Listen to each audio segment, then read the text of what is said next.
Good morning everyone. তো এখন হচ্ছে বাজে 8টা আর আমি এসেছি বাড়িতে, কারণ আমাদের হচ্ছে ওখানে হিট ওয়েভ চলছিল কলকাতাতে, তো তার জন্য আমাদের হচ্ছে 2 উইক্সে ছুটি দিয়ে দিয়েছে। তো তার জন্য এখন আছি বাড়িতে, আর আজকে হচ্ছে বুধবার। তো সকালবেলা কী খাবো করতে করতে তো যাই হোক, এখন আমি নিজের জন্য বানাচ্ছি প্যানকেক। তো এই হলো আমার প্যানকেকের রেসিপি, যেখানে আমি দিয়েছি হচ্ছে ক্যাপসিকাম, টমেটো, গাজর, পেঁয়াজ, আর তার সঙ্গে দিয়েছি একটা ডিম, আর এখানে আছে সামান্য আটা আর অল্প লবণ।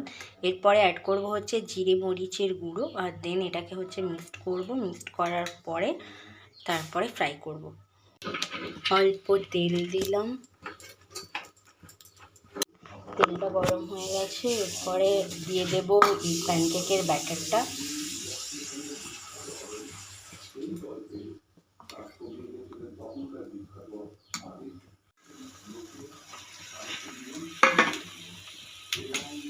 রেডি, আর এবার আমি এটাকে খাবো, আর দেন হচ্ছে তোমাদের সাথে শেয়ার করবো সারাদিন আমি কী করলাম। Good afternoon everyone. তো এখন হচ্ছে বাজে 4টা আর আমি জাস্ট উঠলাম।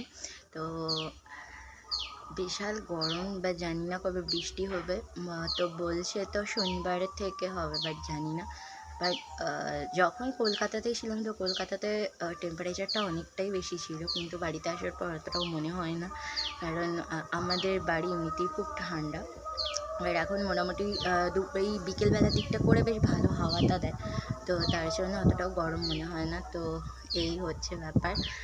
আর এখন আপাতত আছি বাড়িতে কয়েকদিন, 12 তারিখে হচ্ছে ব্যাক করব হোস্টেলে। তো তারপর আবার শুরু হবে সেই আবার একই রকমের জীবন, পড়াশুনো, ডিউটি, তো এরকম তো কিছু লেগেই থাকে। তো বাড়ি আসার পর এখানে হচ্ছে পাশাপাশি একটা পুজো ছিল, তো সেখানে রবিবার দিন প্রোগ্রাম ছিল, অনুষ্ঠান ছিল, তো সেখানে গেছিলাম খাওয়ার জন্য। তো যাই হোক, সেটার জন্য আর এমনিও গরমের জন্য মা আজকে এমনি দুপুরে সিম্পলি রান্না করেছিল, তো সেটা আর ভিডিও করতে পারিনি। তো যাই হোক, দুপুরে হচ্ছে খেয়েছিলাম ওই সবজি দিয়ে, মাছ দিয়ে একটা প্লেন সেদ্ধ ঝোল, তার সাথে ছিল এমনি মোচার তরকারি আর আলু পোস্ত, আর মেবি একটা শাকের তরকারি ছিল। হ্যাঁ, তো এই হচ্ছে দুপুরের খাবার।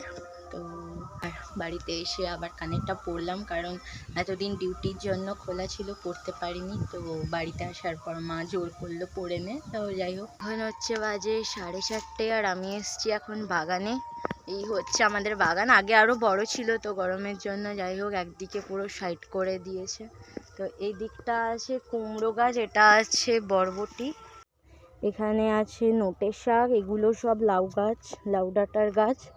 ওই দিকটা, ওইটা কি গো, লাল নোটে, ওই দিকটা লাল নোটে, এটা ঢেঁড়সের গাছ।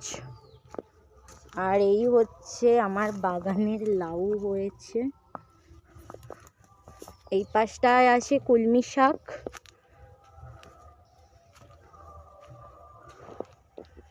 এটা হচ্ছে আমার বাড়ির পুকুর, কিন্তু এখানে কেউ জাল ফাল দেয় না। তো আছে মাছ, অনেক মাছ আছে, কিন্তু কেউ জাল দেয় না। আর একটা জিনিস দেখাই, এইখানে আছে আনারসের গাছ, এখানে প্রচুর কয়েকটা আনারস হয়েছে, প্রায় গোটা 7-8 হবে।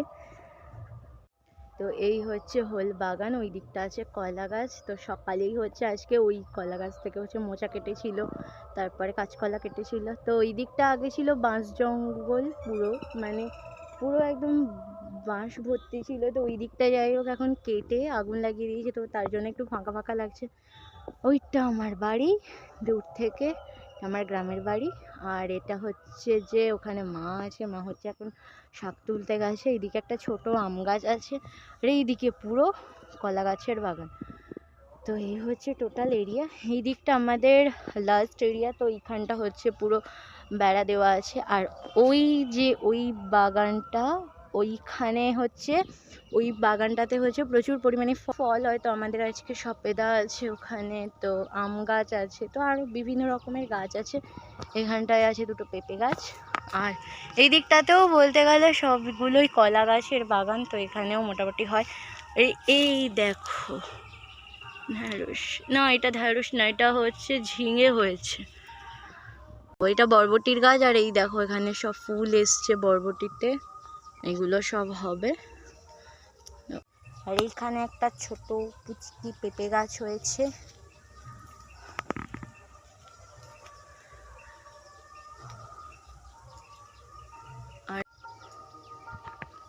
আর ওই ওপরে হচ্ছে কলা হয়েছে আবার, তো এটা আর কয়েকদিন পর বড় হয়ে যাবে, তো তারপরে আবার কাটা হবে। তো চলো আজকের মতো এটুকুই, আবার দেখা হচ্ছে পরের ব্লগে। Bye bye.